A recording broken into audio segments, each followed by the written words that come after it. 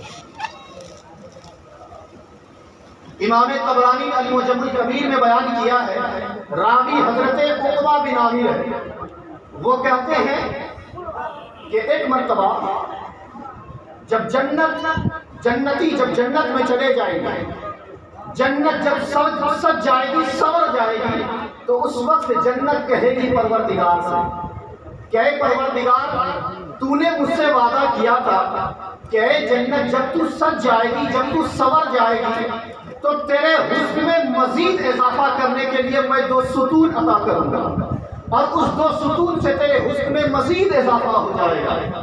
تو اے پروردگار، اب تو میں سج چکی ہوں، اب تو میں سور چکی ہوں، اے پروردگار جس 2 ستون کا تو نے مجھ سے وعدہ کیا تھا کہ تیرے حسن میں میں مزید اضافہ کروں گا، مولا وہ 2 ستون کہاں ہے؟ اب تو ہمیں عطا کر دے، اب تو ہمیں عطا کر دے۔ تو اس وقت پروردگار کہے گا اے جنت جب تو سج چکی ہے، جب تو سنور چکی ہے، تو میں نے تیری عظمت و کمال کو بڑھانے کے لیے، تیری عظمت و کمال کو اجاگر کرنے کے لیے، تیرے حسن میں مزید اضافہ کرنے کے لیے میں نے جس 2 ستون کا انتخاب کیا ہے ان میں سے ایک ستون کا نام حسن ہے اور دوسرے ستون کا نام حسین۔ نعرے تکبیر، نعرے رسالت، عظمت حسین۔ دوسرے ستون کا نام حسن و حسین۔ اور آگے امام طبرانی نے المعجم الکبیر میں بیان کیا ہے کہ ایک مرتبہ جنت و دوزخ میں مکالمہ ہوا، بات چیت ہوئی آپس میں۔ اب غور سے سن لیں اس چیز کو، جنت و دوزخ میں ایک مرتبہ مکالمہ ہوا، راوی حضرت انس بن مالک ہے، کہتے ہیں مکالمہ یہ ہوا، باتیں یہ ہوئی، جہنم نے جنت سے کہا کہ اے جنت انا خیر منک، میں تجھ سے بہتر ہوں۔ اللہ اکبر۔ جہنم نے جنت سے کہا کہ اے جنت میں تجھ سے بہتر ہوں۔ تو جنت نے کہا کہ تم مجھ سے بہتر، وہ کیسے؟ کہا کہ میں تجھ سے بہتر اس لیے ہوں کیونکہ میرے اندر جو ہے صرف جبابر بادشاہ ہے، میرے اندر جو ہے بڑے بڑے بادشاہ ہیں، جبابر بادشاہ ہے۔ جبابی اس بادشاہ کو کہتے ہیں جو حکومت جبرن کرتا ہے، جبابی اس بادشاہ کو کہتے ہیں جو حکومت جبرن کرتا ہوتا۔ اور امام طبرانی نے بیان کیا ہے کہ اس وقت جہنم نے جنت سے کہا تھا کہ ہمارے اندر جبابی بادشاہ ساتھ ساتھ میں ابو جہل کا بھی نام لیا تھا، ابو لہب کا بھی نام لیا تھا، کئی بڑے بڑے کفار کا نام لیا تھا کہ یہ سب ہمارے اندر ہے تو اے جنت میں تجھ سے بہتر ہوں۔ جب جہنم نے کہا اے جنت میں تجھ سے بہتر ہوں تو جنت خاموش ہو گئی۔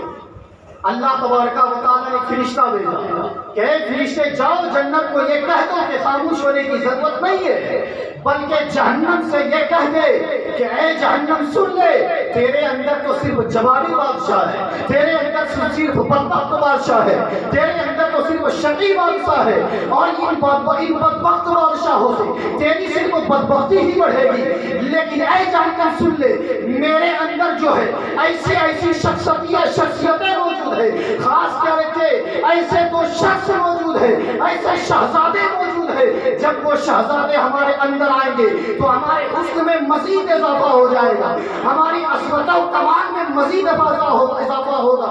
تو جہنم نے کہا اے جنت بتاؤ شہزادوں کا کیا نام ہے؟ تو جنت نے کہا اے جہنم سن لے، ان شہزادوں میں سے ایک کا نام حسن ہے تو دوسرے کا نام حسین، دوسرے کا نام حسین۔ نعرے تکبیر، نعرے رسالت، مسلک اعلیٰ حضرت شاعر ہندوستان حضرت حبیب اللہ نوری علامہ سعید الرحمان صاحب فیضی، نعرے تکبیر، نعرے رسالت۔ تو پتا چلا کہ جنت و دوزخ بھی حسن و حسین کے نام پر فخر کرتی ہے۔ سبحان، جنت و دوزخ بھی حسن و حسین کے نام پر فخر کرتی ہے۔